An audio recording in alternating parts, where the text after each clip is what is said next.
नमस्कार दोस्तों, पिछले वीडियो में हम लोग देखे थे कि विद्युत परिपथ का आरेख में बहुत सारे कंपोनेंट अवयव यूज होने वाले थे, उसका सिंबॉलिक रिप्रेजेंटेशन, और उसी सिंबॉलिक रिप्रेजेंटेशन के आधार पर अभी हम क्वेश्चन सॉल्व करने वाले हैं, जो कि एनसीईआरटी का है, पेज नंबर 237 का।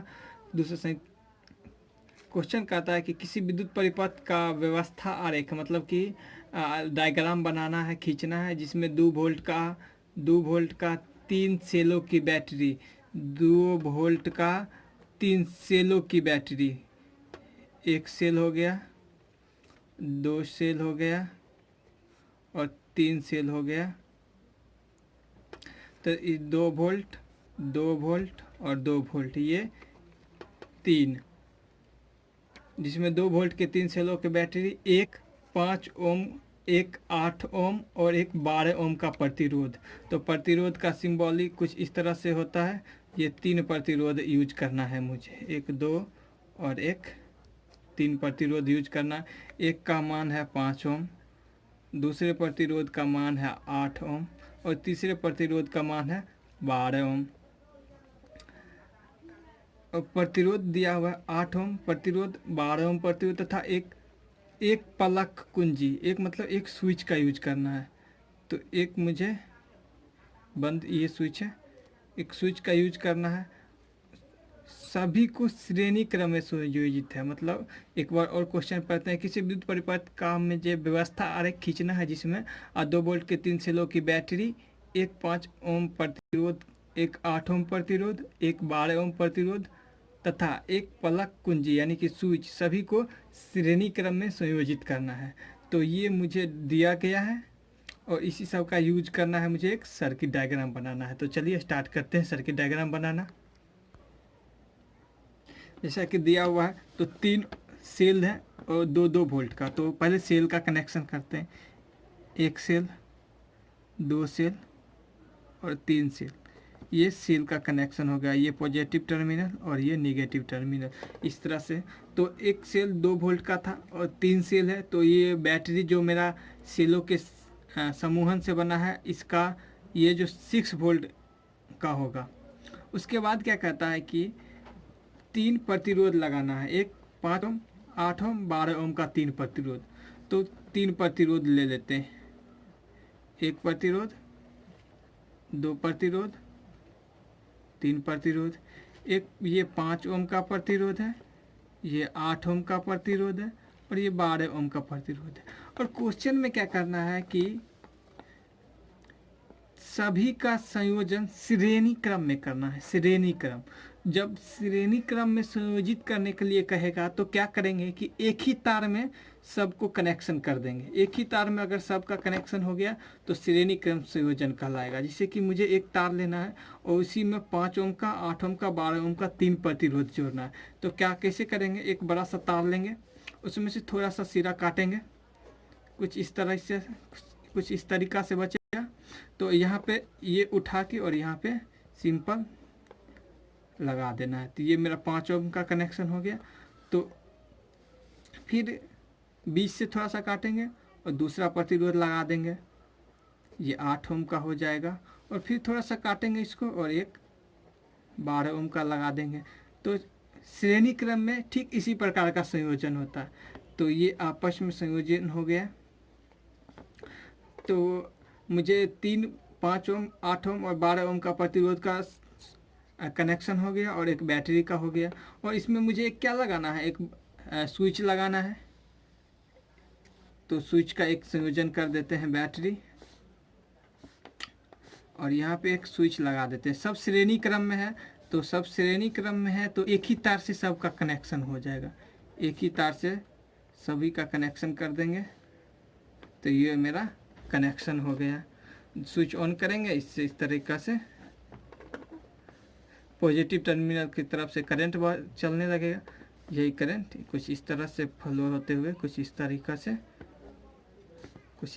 से ये डायरेक्शन में करंट फ्लो करेगा। तो मेरा पहला क्वेश्चन था। पहला क्वेश्चन में विद्युत परिपथ का व्यवस्था आरेख, तो पहला क्वेश्चन का विद्युत परिपथ का व्यवस्था आरेख कुछ इस तरीक़ा से होगा। अब हम इसी का कड़ी में अगला क्वेश्चन देखते हैं। एनसीईआरटी का पेज नंबर 237 में दूसरा ही क्वेश्चन है। उसी में क्वेश्चन में कहता है कि प्रश्न 1 का परिपथ दोबारा खींचिए।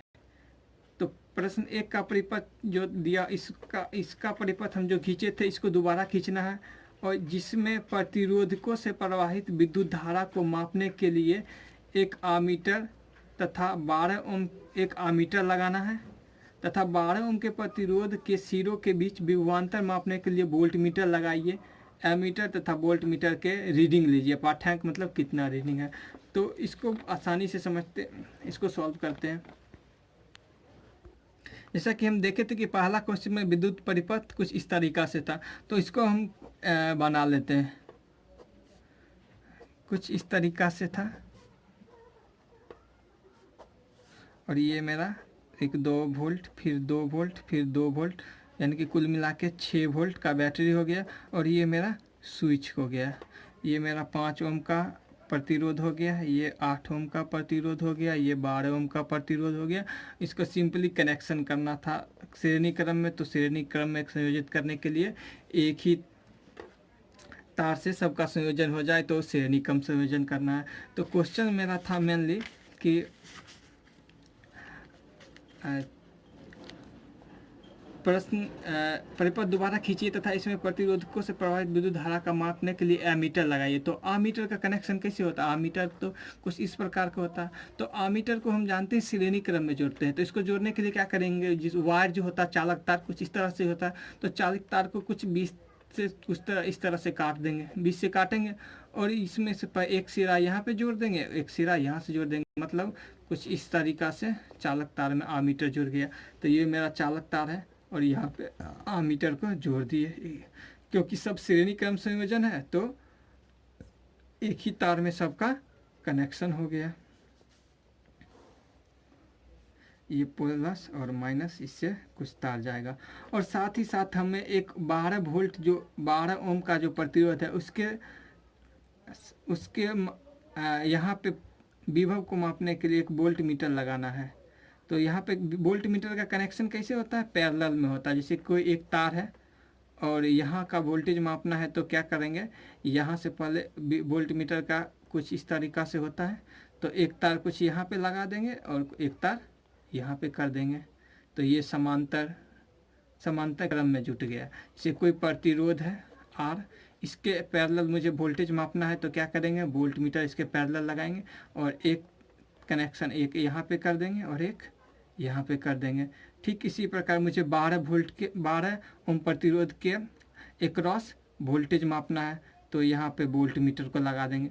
ऊपर भी लगा सकते हैं, नीचे भी, कहीं भी लगा सकते हैं। एक यहाँ चाहिए यहाँ, तो इसका एक यहाँ पे कनेक्शन हो गया और एक यहाँ पे कनेक्शन होगा। तो वोल्ट मीटर मेनली क्या करेगा, 12 ओम प्रतिरोध के एक्रॉस मुझे वोल्टेज देगा।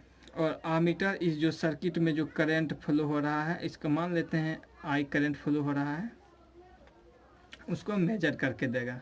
तो उसको मापने के लिए क्या करेंगे,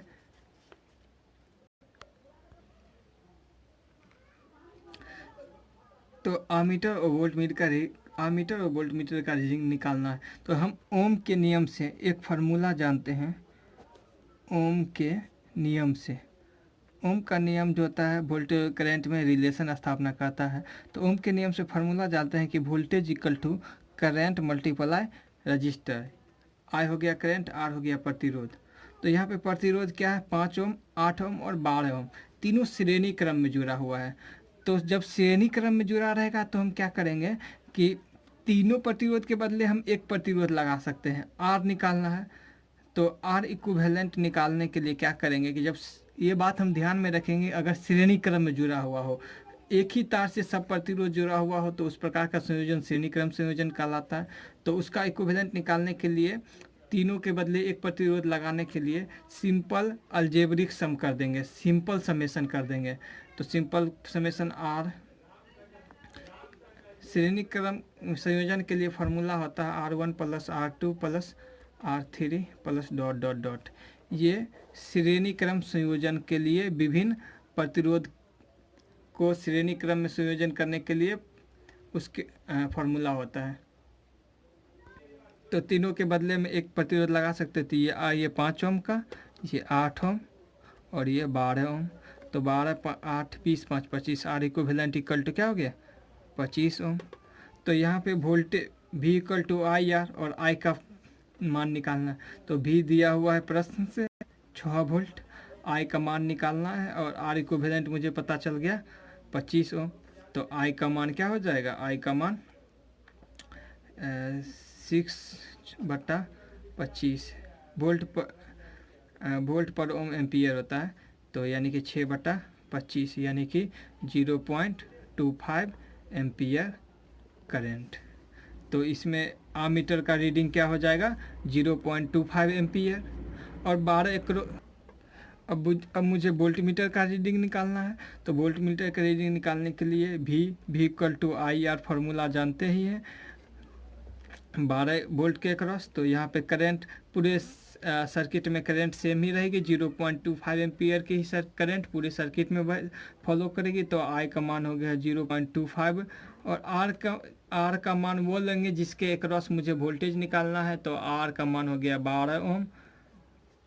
तो अगर इसको हम करते हैं तो 12×5 = 60 और 12×2 = 24 36 यानी कि 3 वोल्ट। तो वोल्ट मीटर का रीडिंग जो होगा 3 वोल्ट का होगा और आम मीटर का रीडिंग जो होगा 0.25 एम्पियर होगा। तो उम्मीद करते हैं कि ये दोनों क्वेश्चन आपको समझ आई होगी। धन्यवाद।